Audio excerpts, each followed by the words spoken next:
Hello everyone, कैसे हैं आप सब। आई होप आप सब अच्छे होंगे और अपने एग्जाम की तैयारी बहुत ही अच्छा से कर रहे होंगे।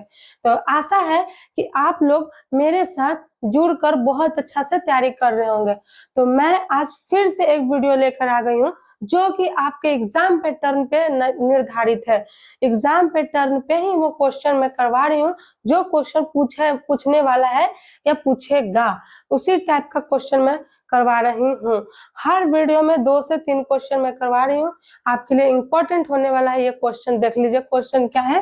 कह रहा है कि द्विघात सूत्र का प्रयोग कर समीकरण x square minus 3x minus 10 बराबर 0 का हल निकालें। तो हल निकालने के लिए लिखेंगे, क्या लिखेंगे कि हल क्या है कि दिया गया समीकरण, क्या है दिया गया समीकरण, x square minus 3x minus 10 बराबर में 0। ए का मान 1, बी का मान माइनस 3, सी का मान माइनस 10। ए बी सी का मान हमने पता कर लिया। ए बी सी का मान क्या कर लिए, पता कर लिए। जब ए बी सी का मान पता कर लिए तो द्विघात सूत्र का प्रयोग करना है ना। तो लिखेंगे डी बराबर बी स्क्वायर माइनस 4ac। तो d को d छोड़ेंगे, b का मान पता है माइनस 3 का square minus 4 into 1 into minus 10। d का बराबर हो जाएगा क्या, 3 का square 9 plus minus minus plus और 40 हो जाएगा, मतलब 49, 49 निकला। मतलब कि इसका मूल क्या है, वास्तविक है और असमान है।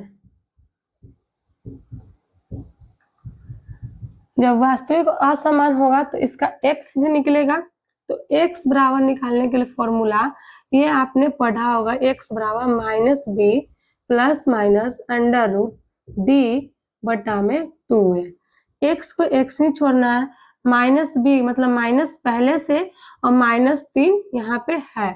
माइनस 3 हो गया, समझ में आया यहाँ तक।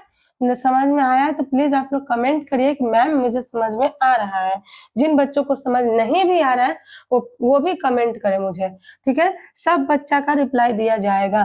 प्लस माइनस डी का मान कितना है, 49 आपने यहाँ पे निकाल चुका है। डी का मान रख दिए और 2 इंटू ए का मान कितना है 1।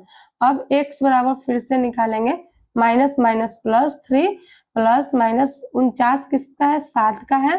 2 में 1 से गुना करेंगे तो 2। तो क्या करेंगे, एक बार इसको प्लस में तोड़ देंगे, क्योंकि ये प्लस माइनस है। बोलने का मतलब एक बार प्लस में एक बार माइनस में होगा। तो 3 माइनस 7, एक बार प्लस में ले लिए एक बार माइनस में ले लिए इसी चीज को। अब करेंगे 10 और 2, फिर ये हो जाएगा माइनस 4 2, 2 पच्चे 10, 2 दूना 4, मतलब कि 5 और माइनस 2, यही हो जाएगा आपका आंसर। ये समझ में आया, ये समझ में आया तो स्क्रीनशॉट कर लीजिए आप लोग। अब चलते हैं नेक्स्ट क्वेश्चन की ओर। तो अब चलते हैं नेक्स्ट क्वेश्चन की ओर। नेक्स्ट क्वेश्चन भी आपका द्विघात समीकरण से ही है, यानी कि द्विघात बहुपद से ही क्वेश्चन है। देखिए द्विघात समीकरण से क्वेश्चन क्या बोल रहा है कि k का मान बताएं यदि समीकरण kx into x minus 2 plus 6 बराबर 0 के मूल बराबर हो। ठीक है, तो लिखेंगे हल लिखेंगे के x into x minus 2 plus 6 बराबर में 0। ठीक है, इसको सॉल्व करिए।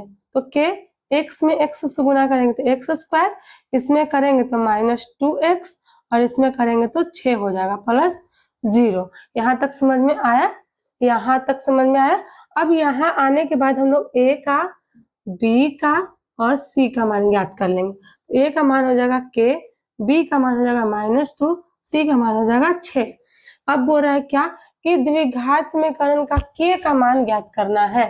k का क्या करना है, मान ज्ञात करना है।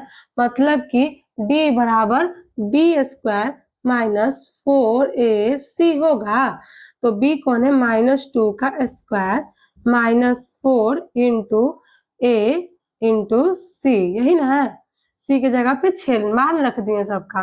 माइनस 2 का स्क्वायर 4 माइनस 6 को 24 के और इधर में बराबर में 0 दिया हुआ था तो बराबर में 0 ले लेंगे।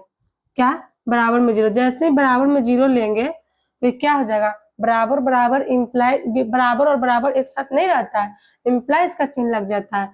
जैसे इम्प्लाइज का चिन्ह लगाएंगे तो -24k को इधर ही छोड़ेंगे और बराबर 0 है तो +4 तो इधर -4 आ जाएगा, यानी कि माइनस माइनस कट जाएगा और k बराबर हो जाएगा 4/24। 4 छक 24, यानी कि k का मान क्या हो गया? 1/6 हो गया। आया समझ में? यही आपका हो गया आंसर। यही हो गया आपका आंसर। यहाँ तक समझ में आया? यहाँ तक समझ में आया?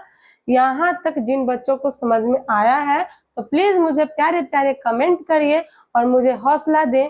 ऐसे ही नेक्स्ट वीडियो लेकर आऊँ आप लोगों के सामने और एग्जाम की तैयारी बहुत अच्छा से करा सकूं, ताकि मुझे भी खुशी मिले कि नहीं, जिन बच्चों ने मेरे से तैयारी किया है उनका रिजल्ट बहुत अच्छा आया है।